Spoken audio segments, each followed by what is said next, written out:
One of the major labor reforms that people in this country have been pushing for has been right-to-work legislation. The idea that it is wrong that you are forced to join a union and pay union dues as a condition of employment.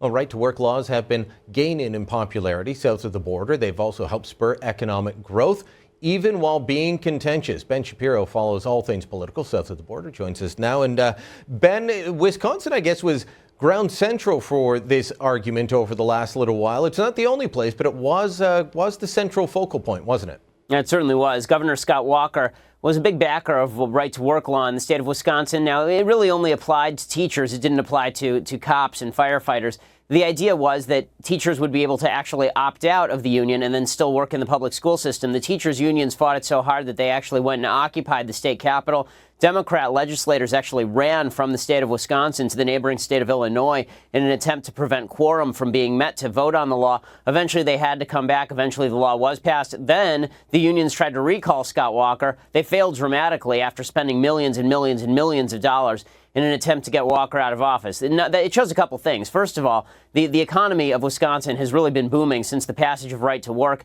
The membership in the teachers' unions has been dropping dramatically because people don't feel like paying into a union when they might as well not pay into a union and still work a job for the equal pay. And meanwhile, you see the amount of money that these unions are willing to spend in order to really go after politicians who disagree with their agenda, because they're not worried about the education of their children. They're worried much more about the level of pay. They're worried very much about the restrictions under which they can be hired and fired. They're worried about the level of the raises that they get and the tenure that they're given. So it just demonstrates once again that, unfortunately, too many public sector unions are negotiating against the public as opposed to against management.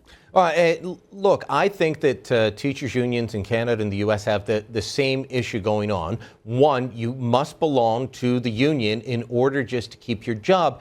Two, that gives the union leaders a captive audience, and they venture off into all kinds of political areas that they have no business being in, that a lot of their membership just simply doesn't support.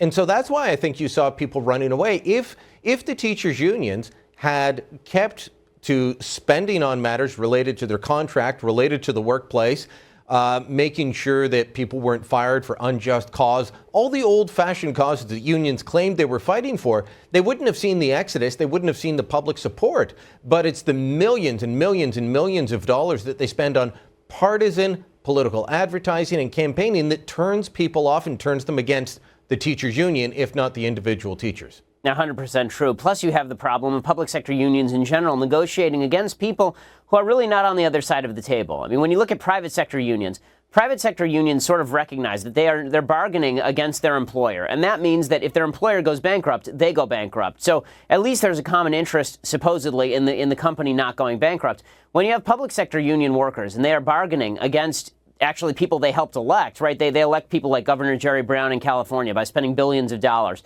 And then they turn around and they negotiate contracts in which he's paying them with taxpayer dollars. Where exactly is the big loss for him? They negotiate all of these contracts that they know are not going to last, but then they can take back to their membership, pretend that they've gained all sorts of concessions. Jerry Brown and politicians like him can claim victory. They can claim that they've signed long-term contracts with unions. And then, really, the pedal hits the metal when it turns out that nobody can pay for any of this. And this is what you're seeing in Detroit, in the state of California. You're seeing it in Chicago, which has unfunded pension liabilities that amount to literally trillions of dollars at this point.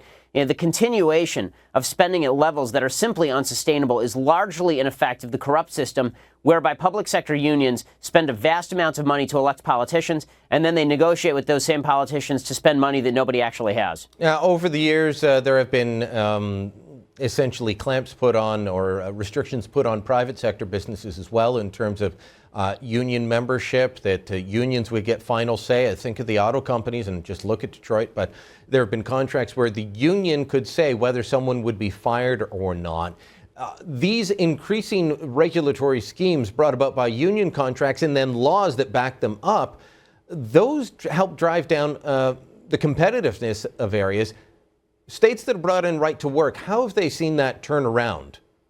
Well, I mean, what they've seen is, as I've said, a tremendous drop in the number of people who are actually in the teachers' unions. They've seen an increase in the educational levels attained by the students who are going to school, because one of the big problems with unions is that the way that union contracts work is that you are slotted in based on when you actually came in. So as opposed to your skill level, you're paid based on how long ago you joined the teachers union, how many years you've been working. In the state of California, for example, Jerry Brown just rejected a law that would actually allow you to fire teachers based on accusations of murder. So you could theoretically be accused of murder and not be technically fired until you go through an entire administrative process in the state of California. In states like Wisconsin and states like South Carolina, which is a right-to-work state, what you've seen is a faster economic growth rate than you have in states like California, which continues to be sluggish, in states like Illinois, which continues to be sluggish. This is why even states like Wisconsin, typically a liberal state, has been considering right to work. This is why even in Illinois, they're now considering looking at right to work. All of these unionized states are beginning to recognize that you can only be unionized for so long before the state goes bankrupt. And once the state goes bankrupt, there's nobody left to foot those bills. There's nobody left to blame. At that point, deals have to get cut or everybody loses their job. Well, look, you mentioned Illinois is considering it. Wisconsin's just above Chicago. Indiana's on the other side. Both of them have gone right to work. Has Michigan gone, or are they just thinking about it? I know Michigan went right to work, which is a shocking development. Yeah, the Michigan, obviously one of the most unionized states in America, they were the ones who were so unionized that Detroit went bankrupt because of the unionization. So much so that, as you mentioned, the Obama administration basically turned over the car companies to the auto unions. Now that's been done away with in large part, at least with regard to the public sector. Look, even liberals back in the 1930s recognized that you could not have a group of people bargaining against the government. Collective bargaining against the government is a disaster area, specifically FDR because was against it. FDR was against it because the fact is that when you look at what happens exactly when a police union decides that it's going to strike? Well, then you have no police, right? No, and then crime runs wild. Same thing happens with the fire department. In fact, there have been cases in the United States where police unions have gone on strike and then participated in crime. Fire unions have gone on strike and then created arson just to try and prove to the public that they're necessary. Exactly. Ben, we'll have to leave it there. Good talking to you as always.